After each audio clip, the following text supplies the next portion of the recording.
Bismillahirrahmanirrahim. Assalamu alaikum students. Welcome back to lecture number 6 of mathematical methods of physics. Let's see first of all what we have studied in the last lecture.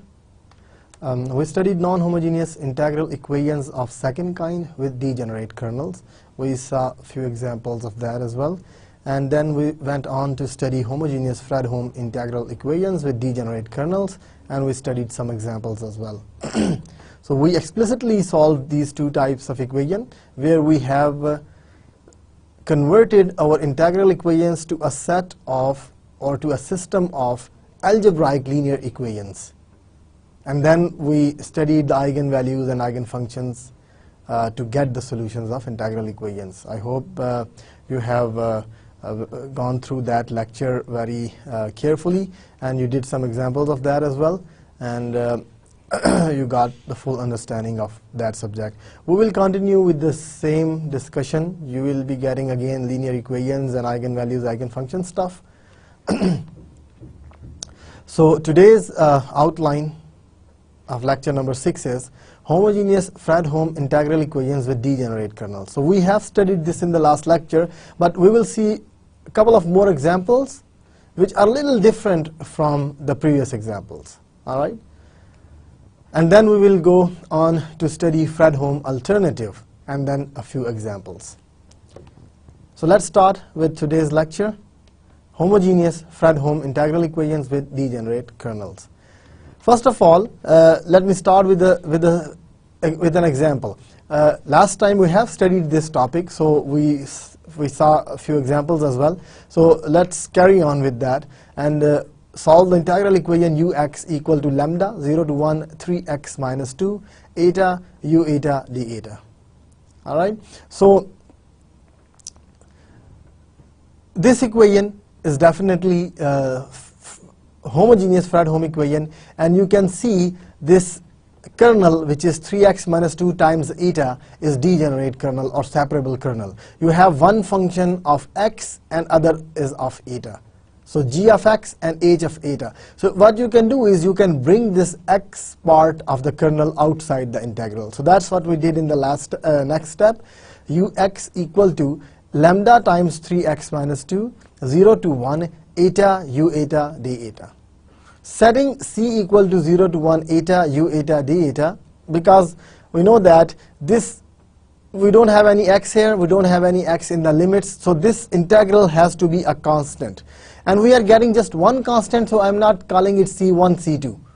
In last examples we had more, so we said c1, c2, c3 and so on. But here it's just one, so we can call it just c. c equal to 0 to 1 eta u eta d eta, where c is unknown and we can determine it from a system of algebraic equations. So the above equation will become ux is equal to c lambda 3x minus 2. This is c times lambda and 3x minus 2. So this is the solution basically of the equation if we know the value of c here. If we know the value of c, this gives you the solution. Substituting this value in the colored equation, right, we obtain, so this is ux, so if I replace this blue thing into the red one, u eta is c lambda 3 eta minus 2. So you can replace this u eta by this expression, you will get this. Eta t c lambda 3 eta minus 2 d eta is equal to 0. Is equal to constant, and there is no t in here. Of course it's eta times u eta, and u eta is just c lambda 3 eta minus 2. This 2 should not be here, this t should not be here as well. Now c and this c is common, right? So if you take this c common, you will get 1 minus this whole thing times c. So see, 1 minus lambda times this whole thing, c is equal to 0. Now if you integrate, what you have inside is 3 eta square. So this will give you 3 eta cubed by 3. It's cubed.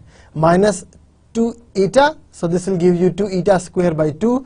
2 and 2 are cancelled out. So you got eta cube by eta cube. 3 are gone. So eta cube minus eta square from 0 to 1. So if you replace 1 here, it gives you 0. And if you replace 0, this will give you 0. So what you got here is 1 minus lambda times 0 times c equal to 0. So this implies that C is equal to 0. We don't have any other choice for C here. We only have C equal to 0. We are not getting a system of equations where you can have more than one solutions for C. I got only one equation, and that equation is C equal to 0. So I cannot have more than one possibilities for C. Alright? So if C is 0, then your solution will become 0. See, if C is 0, then this whole thing is 0. It means Ux equal to 0 is the only solution here. You are not getting non-trivial solutions here. Last time, when we were solving homogeneous integral equations, we imposed the condition that the determinant of I minus lambda A should be equal to 0 so that we can get non-trivial solutions, because we are not interested in trivial solutions. Alright? But here, we cannot do anything. There are no choices for lambda here. Whatever lambda you take, C has to be equal to 0. So we are getting only 0 solution, trivial solution, and nothing else. Alright? So this example indicates that for any lambda, whatever lambda you choose, the integral equation has only one trivial solution, which is Ux equal to 0, and hence it does not have any eigenvalues or eigenfunctions. You are not getting any eigenvalues or eigenfunctions, alright? Because no choice of lambda will give you non-trivial solution.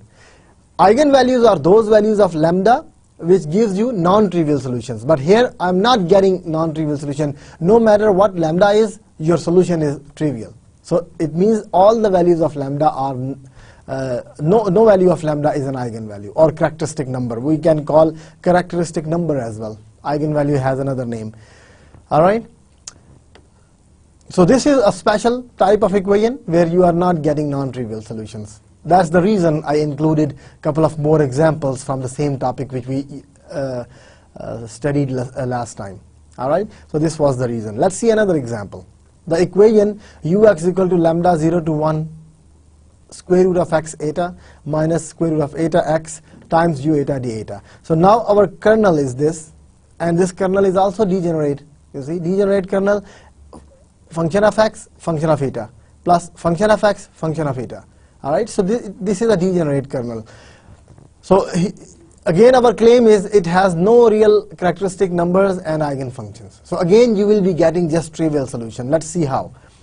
The given integral equation can be written in this form. Ux is equal to, I'm just bringing this x term outside. Alright, so you can write lambda square root of x eta u eta d eta. This is first thing. Minus you can bring x out and you have square root of eta u eta d eta. Right? I just splitted these two terms in the integration and brought the x portions of the kernel outside of the integration. Alright, so you can call this first integral as C1 and the second as C2.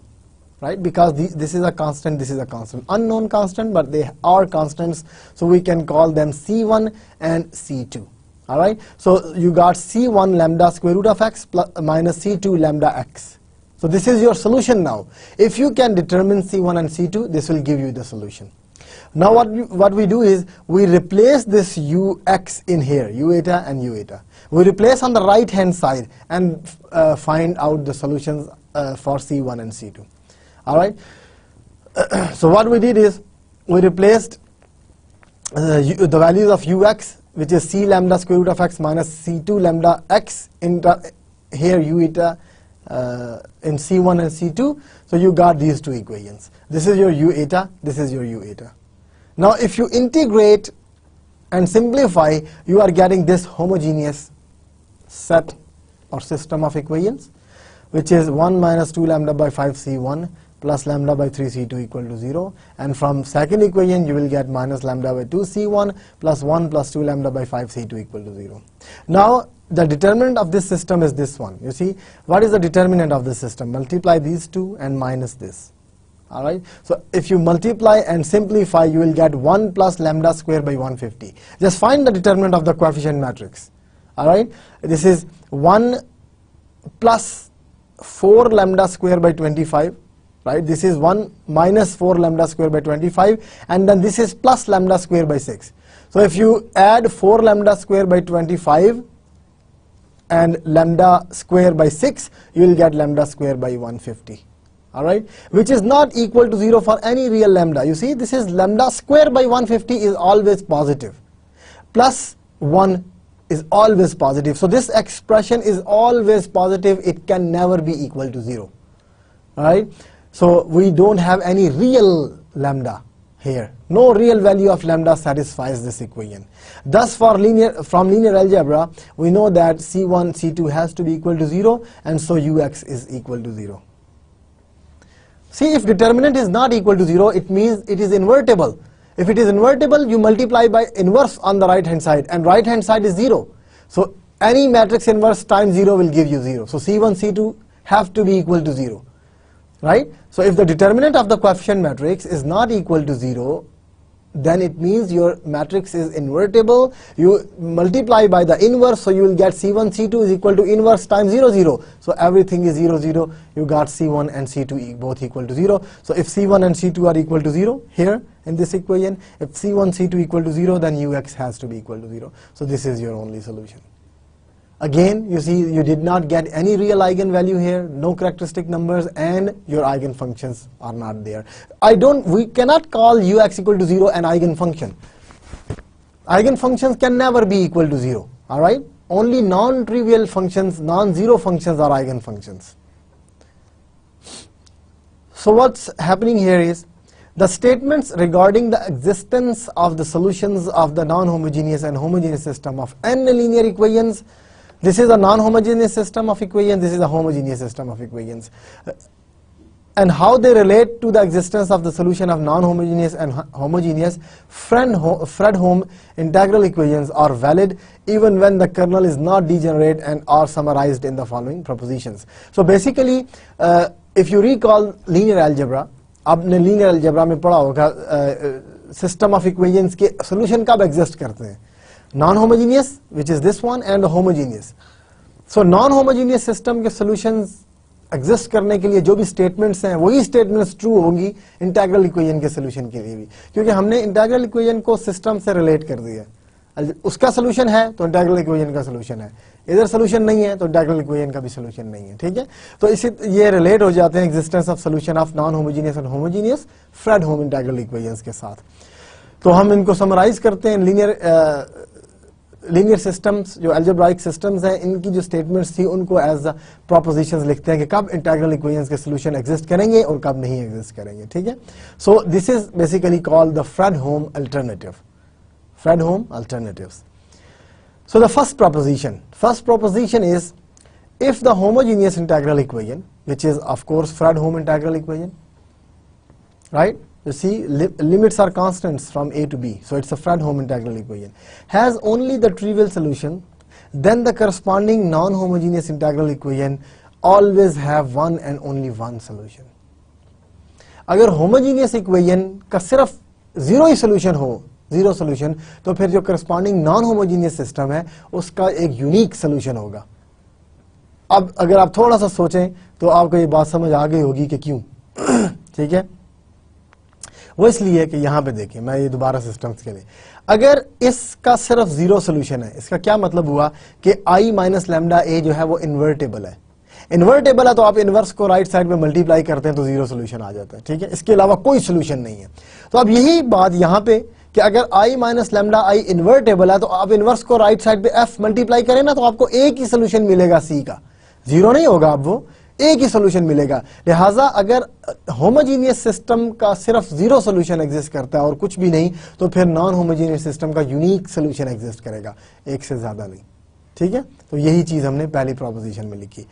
लेकिन if homogeneous equation has some non trivial solution, अगर homogeneous equation का कोई non trivial solution आ जाता है, इसका मतलब ये हुआ कि डिटरमिनेंट जीरो हो जाए किसी लैम्डा के लिए, किसी लैम्डा वैल्यू के लिए डिटरमिनेंट जीरो हो जाए और इनवर्स ना एग्जिस्ट करे, तो फिर हमें एक से ज्यादा सॉल्यूशंस मिलते हैं. तो जब एक से ज्यादा सॉल्यूशन आ जाए तो नॉन होमोजीनियस सॉल्यूशन के लिए भी दो ही प्रॉपर्टीज हो जाएंगी कि either it does not have a solution और it has infinite many solution.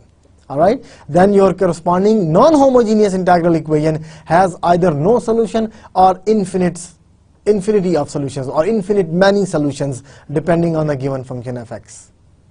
Alright, so either there will be no solution or infinite many solutions. अगर homogeneous equation के एक से ज़्यादा solution आ जाएं, यानी कि non-trivial solutions भी मिल जाएं, तो फिर यहाँ पे जाएं. अगर non-trivial solutions हैं यहाँ पे c के लिए, तो i minus lambda a invertible नहीं है. اس کا ڈیٹرمنٹ 0 آ گیا کسی لیمڈا کے لیے, تو اسی لیمڈا کے کرسپونڈنگ یہاں پہ آپ کے پاس ایک سے زیادہ سولوشنز آ جائیں گے. ٹھیک ہے, تو یہ آپ کا پہلا پروپوزیشن تھا. If you recall your first lecture, very first lecture, we studied some special kinds of kernels, and symmetric kernels was one of them, right? This was one kind of kernels. So a kernel, let's recall it. A kernel kxt is symmetric if kx eta is equal to k bar eta x. Means you swap x and eta, nothing has changed, and if it is complex values, then taking the conjugate will not change it as well. All right, so where the bar denotes the complex conjugate, for example, sin x plus eta, this is symmetric. X square eta square plus x eta is symmetric. Iota times x minus eta, these are all symmetric kernels. And if you recall in lecture 1, I gave you the same example. This was basically the same statement from lecture 1. So these examples are the examples of symmetric kernel. You can prove them, it's very easy. So there are some notes. If the nth iterated kernel kn x eta of the kernel is symmetric, then it may be asserted that k has at least one characteristic number, real or complex, and that the nth degrees of all the numbers are real numbers. All right, so if the nth iterated kernel, if you recall what was the iterated kernel, we multiply kx xi with k xi eta, and we integrate to get k1, and then we multiply k by k1 and integrate to get k2, then k with k2, it will give you k3, and so on. These are iterated kernels. So you get kn. If kn, the nth iterated kernel, is also symmetric kernel, then there is an assertion that the original kernel will have at least one eigenvalue or characteristic number, whatever you want to call it, and that the nth degree of all the numbers, all the eigenvalues, is a real number. All right, so even if you get a complex eigenvalue, by taking nth degree of that eigenvalue or characteristic number will give you a real number. All right, because iota square is 1, so you can get the square or higher powers as real numbers, even if your original number is not real. All right. For the skew symmetric kernel, skew symmetric means when you interchange x and eta, there is a minus sign outside. It is a skew symmetric kernel. All the characteristic number are pure imaginary. He said if your kernel is skew symmetric, then your eigenvalues or characteristic number are all imaginary. You cannot have real eigenvalues for that. Now, what is proposition 2?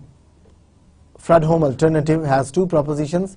We studied proposition 1 and now proposition 2. If the homogeneous integral equation with symmetric kernel ux is equal to lambda a to b kx eta u eta d eta, and your kernel is symmetric, means if you exchange x eta and eta x, nothing happens to the kernel. Now this equation has non-trivial solutions, or solutions u, j, x corresponding to the eigenvalues lambda j. If you recall the examples, you can recall that if the eigenvalues are lambda 1, lambda 2, lambda 3, you get the eigenfunctions u1, u2, u3. All right, so this is the notation here. If lambda j are the eigenvalues, then the corresponding eigenfunctions can be called uj of x. Then the associated non-homogeneous equation with symmetric kernel will have a solution if and only if non-homogeneous term fx is orthogonal to every solution uj of the homogeneous equation. He said if this function f of x is orthogonal to ujx, if this fx is orthogonal to ujx, then this will have solution. Otherwise, this will not have solution. All right. So these ujx are all should be orthogonal to f of x. What are orthogonal functions basically? If their integration fx with ujx equal to 0. If you recall what are the orthogonal vectors in just 2D vectors, you take the dot product, it's equal to 0. All right, but in the function spaces, the orthogonality is defined as the integral of the product of two functions. If it comes out to be 0, then we call them orthogonal. All right, these are orthogonal functions. So if fx times ujx integration is equal to 0, the integral of fx times ujx is equal to 0, then fx and ujx will be called orthogonal to each other. Alright, so let's see an example of Fredholm alternative, that how these things really change, or these things are really applicable. Proposition 1 and 2, how we can apply them, basically the Fredholm alternatives, how can they be applied to examples. So existence of Fredholm integral equation when kernel is symmetric. Existence of the solution of Fredholm integral equation when the kernel is symmetric. So consider the Fredholm integral equation of the second kind with the symmetric kernel. So this is a non-homogeneous Fredholm equation, and we want to see whether there exists a solution or not. So your kernel is symmetric, you can see that. Sin x plus eta, if you replace x and eta, sin eta plus x, it's the same as sin x plus eta, so it's a symmetric kernel. The question is, discuss the possible existence of the solution for the following cases. Discuss the possible existence of the solution for the following cases. Lambda equal to 3, fx equal to x. Lambda 1 by pi, fx sine 2x. Lambda 1 by pi, fx sine x. So what we will be doing here is, because Fredholm alternatives relate the non-homogeneous integral equation with the homogeneous one. So what we will do is, we will forget about this f of x first. Let's consider only the homogeneous part of this equation and see whether that has solution or not. So proposition 1 says, if your homogeneous equation has non-trivial solutions, then your non-homogeneous equation will have a unique solution. But if the kernel is symmetric, then proposition 2 applies, and it says if your eigenfunctions are orthogonal to this f of x, then you will have solution, otherwise you don't have solutions. Alright, so we can consider the homogeneous part of this equation and study the existence of this non-homogeneous integral equation.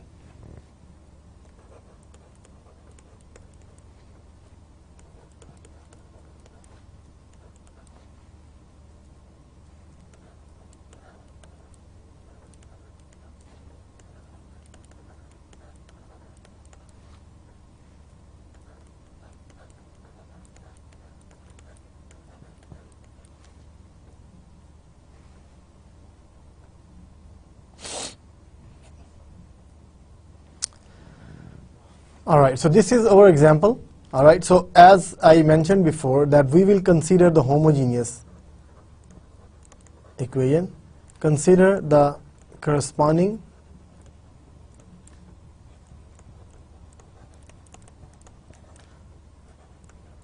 homogeneous equation, which is ux equal to lambda 0 to 2 pi. So we ignored f of x, basically, sin x plus t. I wrote t for eta, that's fine, it's a dummy variable. You can either write t or eta, whatever you want. So here your kernel is kxt, which is sin x plus t, and this is the same as sin t plus x. So this is basically k tx. Right, so you can easily see that it's symmetric. So this implies that k is symmetric, right? So we don't have to take the conjugate because it's real. It's a real function, so you don't need to take the conjugate. All right. So this is k is a symmetric kernel.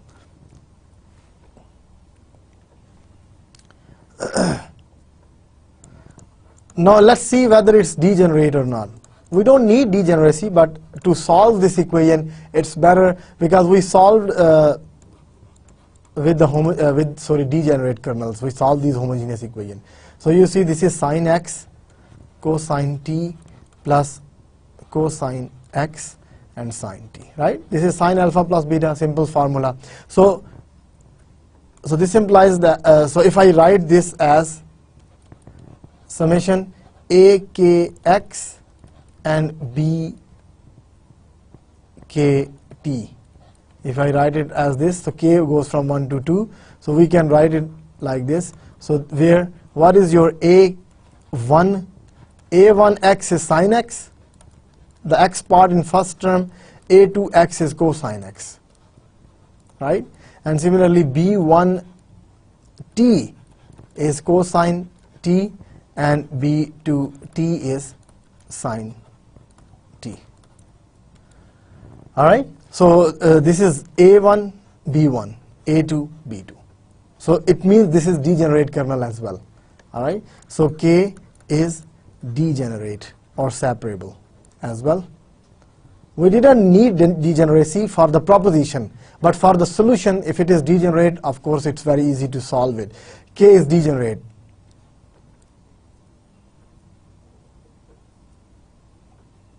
As well, right? So now, how we solve this? We find a11, a12, a21, a22, right? C1, C2, stuff like that.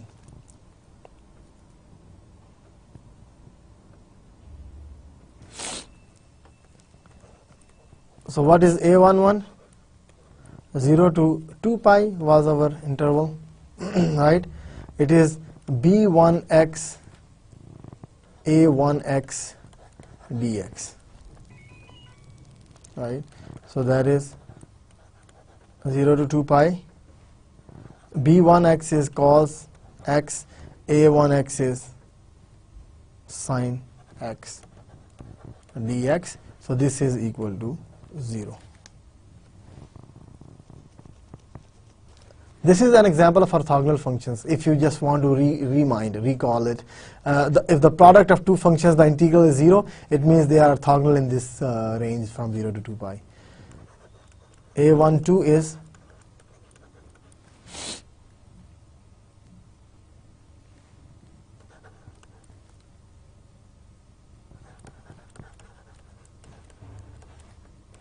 dx is equal to 0 to 2 pi cos x cosine x dx. This is equal to pi. If you integrate, this is pi. a21 is b2x a1x dx. So that is 0 to 2 pi sine x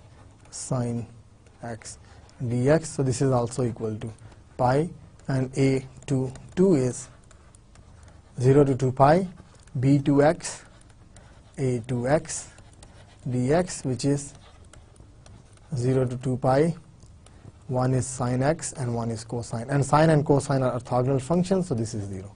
So this is what you got. So therefore the matrix A is basically a11, a12, a21, a22. This is equal to 0, pi, pi, 0. So this is your matrix A. So what will be your system? Your system will be I minus lambda A times C equal to, because it's a homogeneous equation, so it will be equal to 0, right? So what is I minus lambda A? This is 1 minus lambda A11 lambda A12, which is minus, and minus lambda A21 and 1 minus lambda A22, right?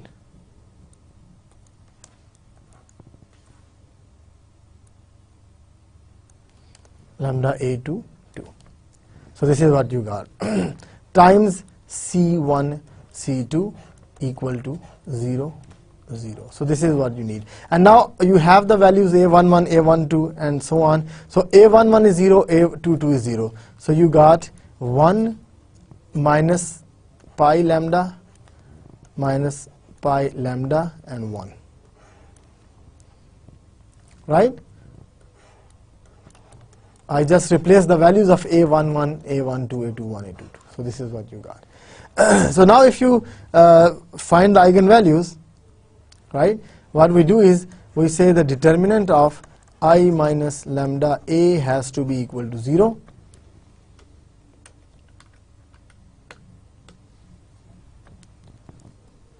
So determinant of I minus lambda A has to be 0 to get the solutions. Otherwise there will be only trivial solutions.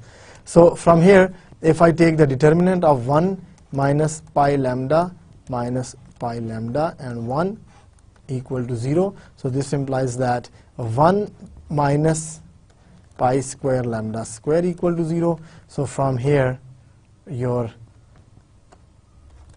lambda square is equal to 1 over pi square. So it means lambda is plus minus 1 over pi.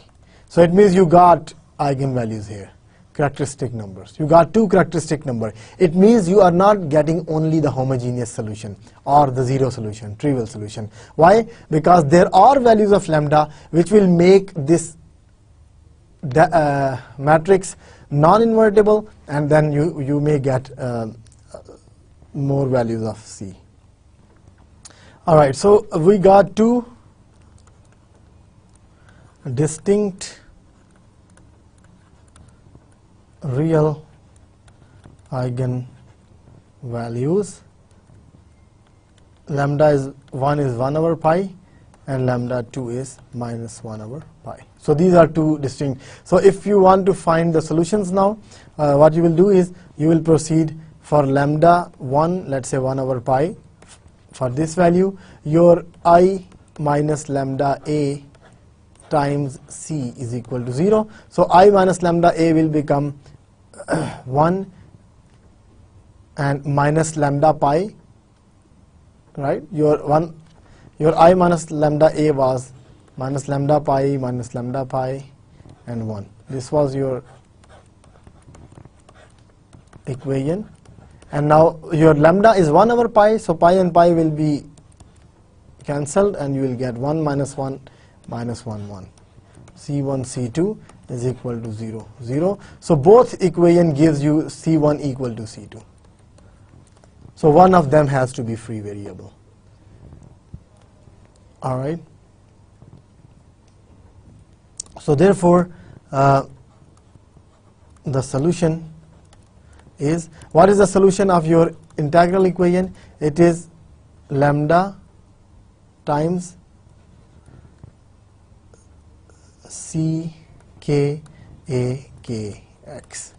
K goes from 1 to 2. In our case, k goes from 1 to 2. So it is lambda times C1 a1x plus C2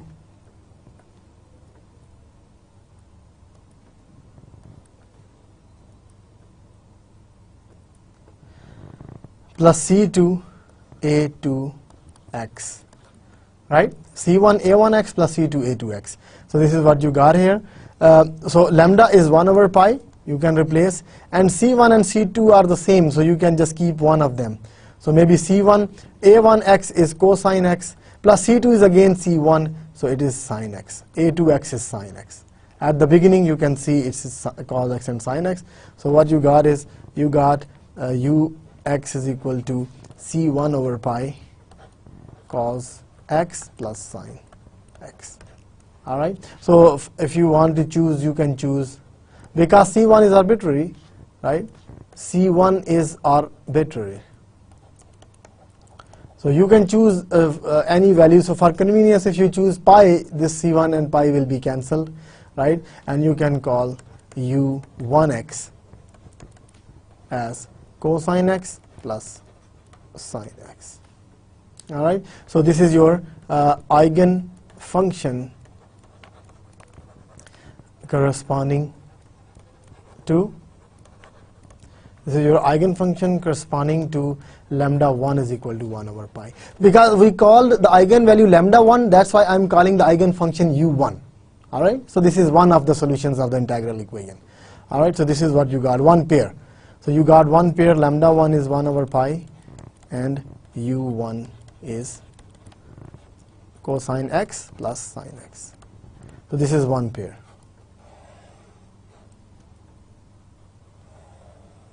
Alright, so now for the second eigenvalue, now lambda 2 is negative 1 over pi. If you do this, negative 1 over pi, only change this one. See, if it is negative 1 over pi, then 1, this will become plus 1 and plus 1. So I can write it directly. I can write that directly 1, 1, 1, 1 times C1, C2 is equal to 0, 0.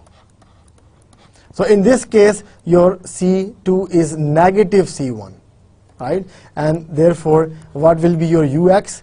ux will be lambda times lambda 2 times now, because lambda is lambda 2, c1 a1x, which is cosine x, plus c2 times a2x, which is sine x. A1 and A2 are the same, only the values of C1 and C2 changed. So this C2 is negative C1.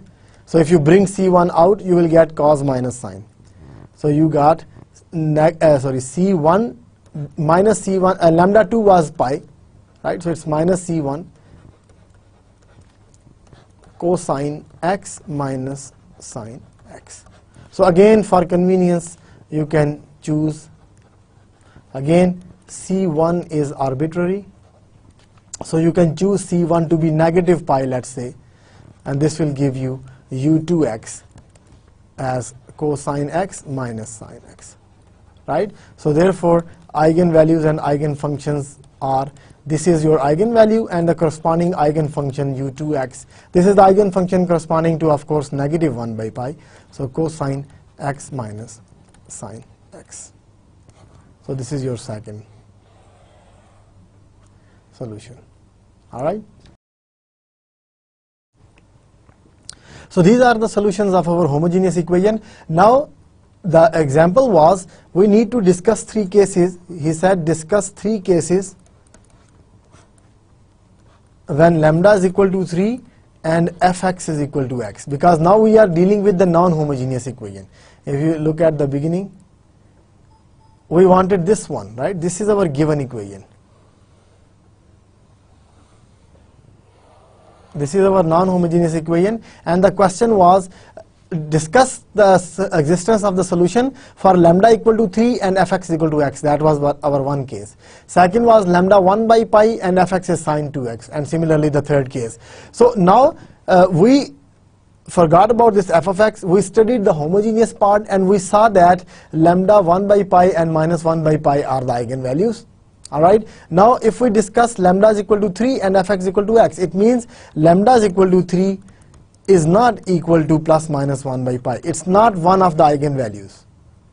All right. So what does this mean? If it is not one of the eigenvalues, then you will get only the trivial solution for the homogeneous equation, right? It's not, lambda is equal to 3, not equal to 1 by pi, is not an eigenvalue. So this implies that only trivial solution for the homogeneous equation. And if you remember, if you recall the proposition 1 of the Fredholm alternative, it says that if your homogeneous equation has only trivial solution, then your non-homogeneous equation will have a unique solution. All right. So it means, this implies that the non-homogeneous integral equation, the non-homogeneous integral equation, given integral equation has a unique solution. All right. Has a unique solution. So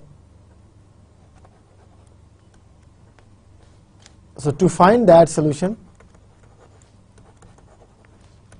to find the unique solution, we proceed as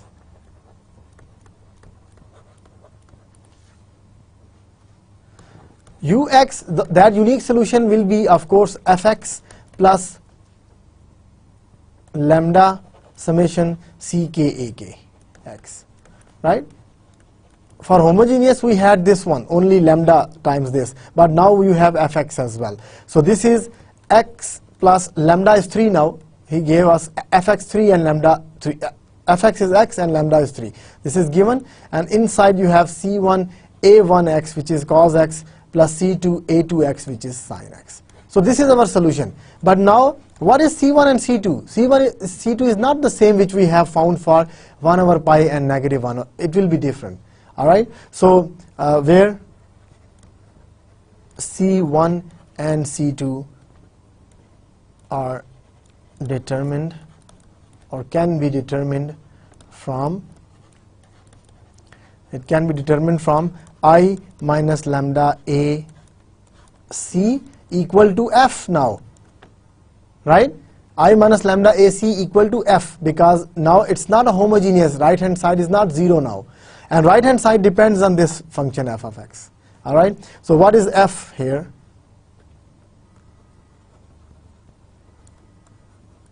Here F is F1, F2, and what is F1 and F2? F1 is integral from 0 to 2 pi b1 x fx dx. This fx is multiplied by b1x, alright, and similarly f2 is b2x multiplied by fx dx. If you see the last lecture, you can easily recall f1 and f2, the values. So now if you replace the values f1, f2, b1x was cos x, yeah, b1x is cos x, and fx is x dx. So if you integrate, you will get 0. You can integrate by parts. X as it is, cosine integral is sine x from 0 to 2 pi minus 0 to 2 pi. The derivative of x is 1, and the integral of cos is sine x dx. So now sine at 2 pi and sine at 0 is 0, minus integral of sine is minus cosine from 0 to 2 pi. Cos 2 pi is 1 minus cos 0 is 1. So answer is 0. F1 is 0, and what is F2? F2 is 0 to 2 pi. B2x is sine x and times x dx. And if you follow the same step, your answer should be minus 2 pi. If you follow the same steps, your answer should be minus 2 pi. That will be very easy to calculate. So therefore, what you got is I minus lambda A C equal to F. So I minus lambda A is, again, this has not changed. It's 1 minus lambda pi minus lambda pi and 1 C1 C2 is equal to F1 F2. Now we will plug in the values. Now lambda is 3 here, because we are dealing with the case lambda equal to 3. So if lambda is 3, so you have minus 3 pi and 1. So if you replace the values of lambda equal to 3 and f1 and f2, you will get 1 minus 3 pi 1. This is what you got, times C1 C2 equal to f1 is 0 and f2 is minus 2 pi. This is what you got, right? So now to find C1 and C2, we can proceed as follows. So C1 minus 3 pi C2 is equal to 0. So from here C2 is equal to C1 by 3 pi. This is what you got. And from second equation, you have minus 3 pi C1 plus C2 is equal to minus 2 pi. So if you replace C2, which is C1 by 3 pi, plus C2 is C1 by 3 pi, is equal to minus 2 pi. So now you got C1 to be equal to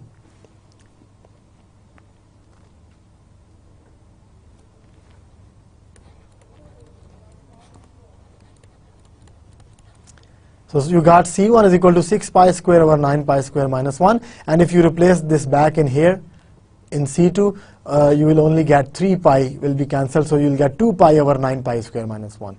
So this implies C2 is 2 pi over 9 pi square minus 1. So these are the values of C1 and C2. So therefore, what is your solution?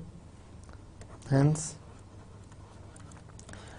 the unique solution of a given non-homogeneous integral equation is ux equal to, it was x plus lambda C1 cos x. So you got 6 pi square over 9 pi square minus 1 cosine x, and plus C2 which is 2 pi over 9 pi square minus 1 and sine x. So this is your unique solution of the non-homogeneous integral equation, which you got from the system of linear equations by finding the values of C1 and C2 and plugging that back into your solution.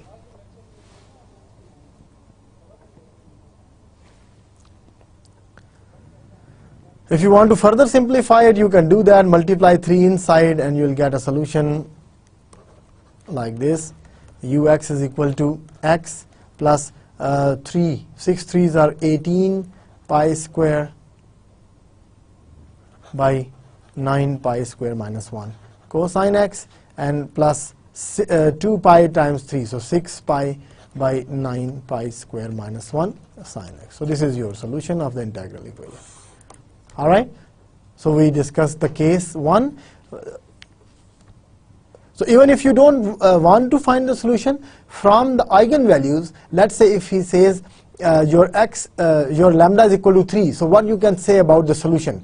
What you will do is you will find the eigenvalues of the corresponding homogeneous equation. If 3 is not the eigenvalue, you can say that there will exist a unique solution of the integral equation, if the question is only about the existence of the solution. But if they ask you to find the solutions, then you have to proceed like this. In this example, everything is there. We first decided whether there exists a unique solution or not, and then we found out the solution as well. So case 2 was lambda 1 by pi and fx equal to sine 2x.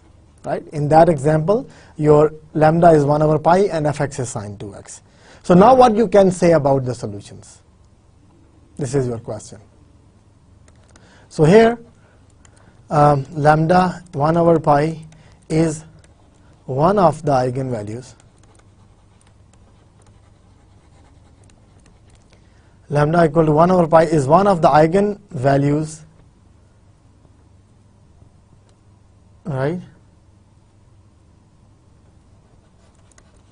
of the corresponding homogeneous equation. We have just seen that lambda is equal to plus and minus 1 over pi were the eigenvalues. So if this is the eigenvalue, it means that from and the kernel is symmetric, and also the kernel is symmetric. Sine x plus t was symmetric, right? So we can use proposition 2. So using proposition 2, we can say that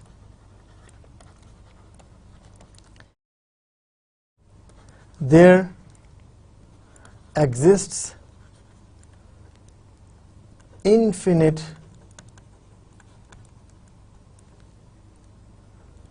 number of solutions if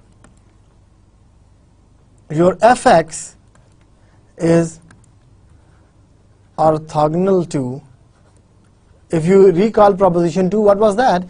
That if lambda is the eigenvalue, it means that you are getting non-trivial solutions for the homogeneous one. So there will exist infinite number of solutions to non-homogeneous equation, not unique. But depending on if fx is orthogonal to those eigenfunctions. All right. So if f is orthogonal to eigenfunction, and eigenfunction for lambda 1 over pi, if you recall, was u1 of x, right, which was cos x plus sin x. You remember that? Right? We just found for lambda is equal to 1 over pi, we found out that the eigenfunction was cos x plus sin x. If you want, I can go back and recall that. Here it is. You see, for lambda is equal to plus 1 over pi, this was our eigenfunction, cosine x plus sin x. All right. So we will pick this eigenfunction and see whether this is orthogonal to our given function f of x. So this is what we have to do. So it depends. From proposition 2, it says that it depends whether fx is orthogonal to your eigenfunction. If it is, then you will get infinite number of solutions, not just one. All right. So now let's check it. So check the orthogonality. So if we check the orthogonality, how can we check? Our interval is from 0 to 2 pi, fx times u1 of x dx. This has to be equal to 0. This is what we need to check, whether this is 0 or not. If this is 0, then they are orthogonal. All right. So you see the left hand side, let's say it is from 0 to 2 pi. Fx is sine 2x. And u1x is cosine x plus sine x. Dx equal to 0. All right. So integrate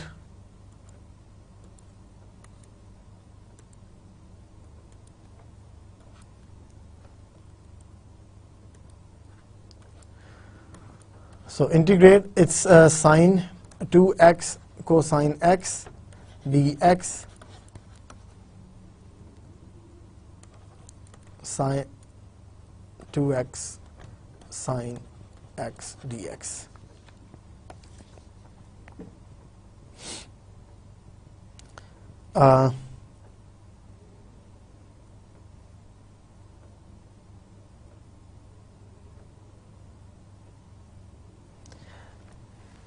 You can change this product to a sum. Sine alpha cosine beta is, you need to multiply by 2, I guess.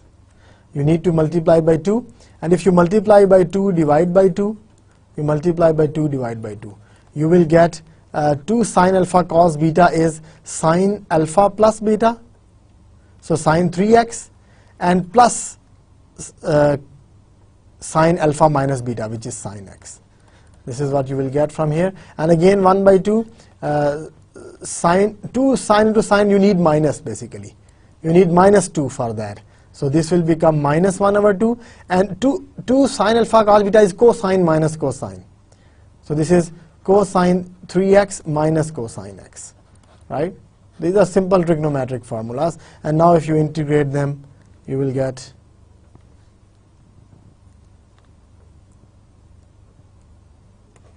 one over 2 sine 3x is minus cosine 3x by 3, and sine x is minus cosine x, and this is from 0 to 2 pi, and minus 1 by 2.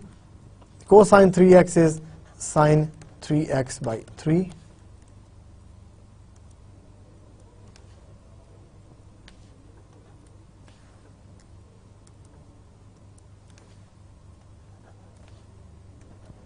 and minus cos x. So minus cos x is minus sine x from 0 to 2 pi. And if you replace 2 pi, this will become 6 pi. So minus cosine 6 pi is 1. And cosine 2 pi is again 1. And cos 0 is 1. And cos 0 is 1. So this is what you got from the first term. And second term, sine 2 pi is 0. Minus sine 0 is 0. Minus sine 0 is 0 again, and plus sine 0 is 0. So what you got is, you see they are cancelled, right? So you got 0, minus 1 by 2, 0. So this is 0. So it means they are orthogonal, right? So this was the case, that this integral has to be equal to 0. So it came out to be equal to 0. It means it's orthogonal. So what you can say about the solution? It means there exists infinite many solutions to the non-homogeneous equation. And what was that? That was ux equal to fx was sine 2x plus lambda was 1 over pi, and kernel was sine x plus t u t dt. So if this is the case, when lambda is 1 over pi and fx is sine 2x, then there exists infinite number of solutions to the given equation. If you want to find the solutions, you can proceed and find the solutions in a very similar manner. I'm not doing it here, left as an exercise for you guys. All right. What you need to do is the solution will be ux is equal to sine 2x plus lambda, which is 1 over pi c1 cosine x plus c2 sine x. The very same thing, where c1 and c2 will come from here, where c1, c2 will come from here, I minus lambda a c is equal to capital F, right? So lambda is 1 over pi here, a is given to you, lambda is 1 over pi, a is 0, pi, 0, right? And what is f? F will be changed. F is f1, f2, and they will come from this integral, right? 0 to 2 pi b1x. b1x was sine, cosine. So it will be cosine x, and f is sine 2x now, dx. So this will be your f1, and f2 will be sine x and sine 2x dx. So this will be your function, and you can see solve for c1 and c2.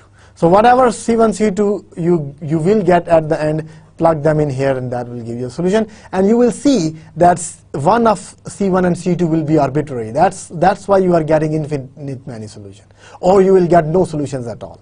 All right. So one of them has to be arbitrary. If both are fixed, then you are getting unique solution. But we already know that we are not getting a unique solution here. So one of them will be free. All right. So you can, of course, a little exercise for you guys.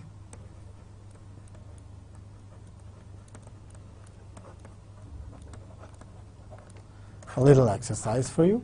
All right. So what was case 3? Case 3 was, he said take lambda the same, lambda pi, but this time get fx is equal to sine x.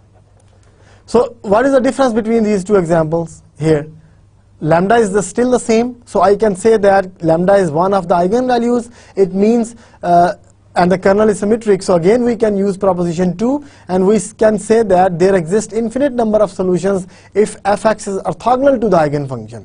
But now our fx is little different. Fx is not sine 2x, it is sine x. So I need to check the orthogonality. This is one of the eigenvalues. All right. So if it is one of the eigenvalues, I need this to be orthogonal to the eigenfunctions. So need fx is equal to sine of x orthogonal to eigenfunction, which is cos x plus sine x. Right? That's what we need. So again, for orthogonality, I need fx times u1x to be 0. So let's say you are getting this 0 or not.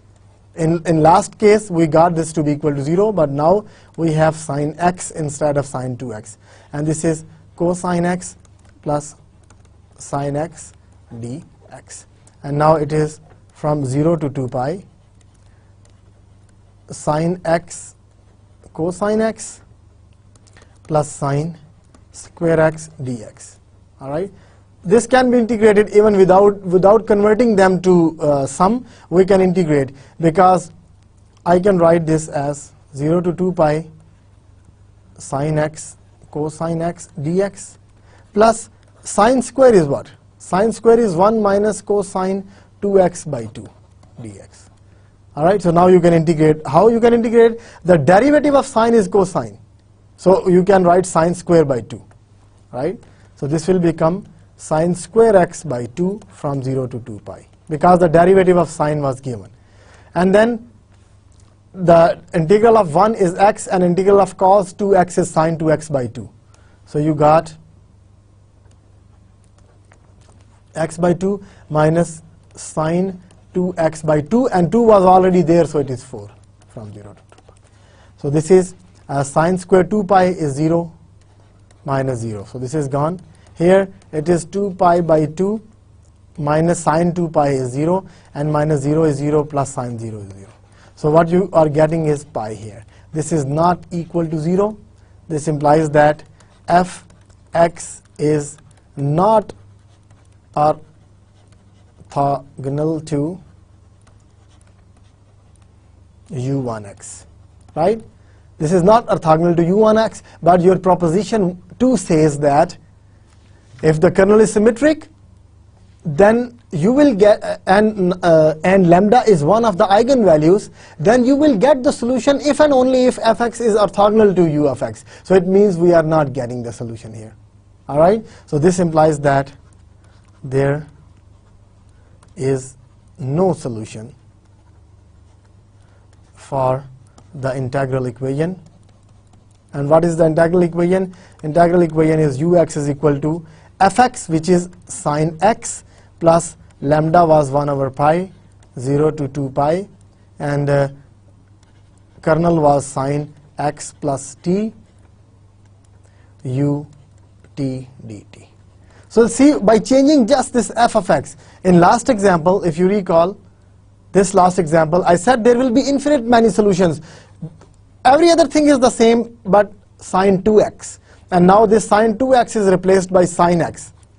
And see, we are not getting any solution. Because whenever lambda is the eigenvalue of homogeneous equation, there will be either infinite many solutions or no solutions, depending on f of x. So in second case, your fx was sine 2x, and we saw there are infinite many solutions.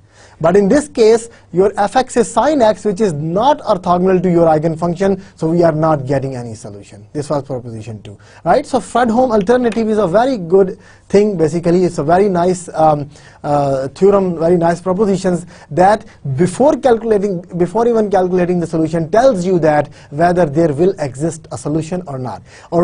And if there exists a solution, whether it will be unique or not. Right? So Fredholm alternative basically tells you about the existence and uniqueness of the solutions of integral equations. All right? So again, if I recall, if the homogeneous equation has unique solution, that is a zero solution, right? Then your non-homogeneous solution equation has unique solution. All right? We did one example for that. If your homogeneous equation has non-trivial solutions as well, then your non-homogeneous equation will either have no solution or infinite many solutions. There is no uniqueness. Either solution will not exist at all, or there exists more than one solutions. So we checked two cases for that. And what is the condition on no solution and infinite many solution? No solution when fx is not orthogonal to your eigenfunction. And infinite many solutions if your fx is orthogonal to your eigenfunctions. All right? So we saw the examples for each and everything. Right? So let me, so we discussed this example in great detail. We saw that in first case, it was not an eigenvalue, right? So we got a unique solution. In the second case, it was an eigenvalue and your function was orthogonal to the eigenfunctions. So we got infinite many solutions. In third case, it is an eigenvalue, but your function is not orthogonal to the eigenfunction, so no solutions at all. All right, so we discussed all the cases. So let me recall that proposition 2 here. Right? See the proposition 2. If your kernel is symmetric, all right, then the non-homogeneous integral equation will have a solution if and only if non-homogeneous term fx is orthogonal to your eigenfunctions. All right, orthogonal to your eigenfunctions. So if your solution is orthogonal, function is orthogonal, you are getting solutions, and infinite many solutions you will get. If it is not orthogonal, you are not getting solutions, so no solutions at all. All right, so it's a very nice proposition which tells you about the existence and uniqueness of the solutions.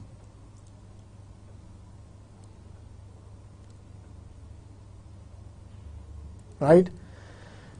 So we did this example in great detail. So what we did today, we studied homogeneous Fredholm integral equations with degenerate kernel. It is the same which we studied in the last lecture as well. We studied homogeneous Fredholm equations with degenerate kernels, but this time I showed you two examples where 0 was the only solution. In last lecture, in our example, we were getting the solutions, but here in this example, we only got unique solution and trivial solution of the homogeneous Fredholm equations. All right. And then we studied the Fredholm alternative. In Fredholm alternative, we studied two propositions.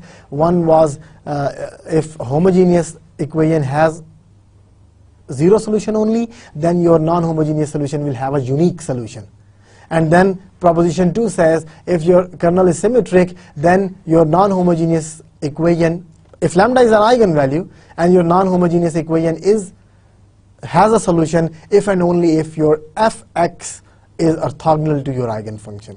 Because if lambda is an eigenvalue, then you get eigenfunctions. Otherwise, you don't get eigenfunctions. So in first case, when we saw the example lambda equal to 3, your lambda 3 was not an eigenvalue, so we used proposition 1 only. We used proposition 1 that it only trivial solution there for homogeneous part, so it means there will be only unique solution for the non-homogeneous equation. But in the second and third case, when your lambda was an eigenvalue, then we used proposition 2 that if it is an eigenvalue, then fx has to be orthogonal to your eigenfunction to get the solutions. And if it is not orthogonal, then you are not getting any solutions. All right? So Fredholm alternative tells you about the existence and uniqueness of the solutions of integral equations of Fredholm types.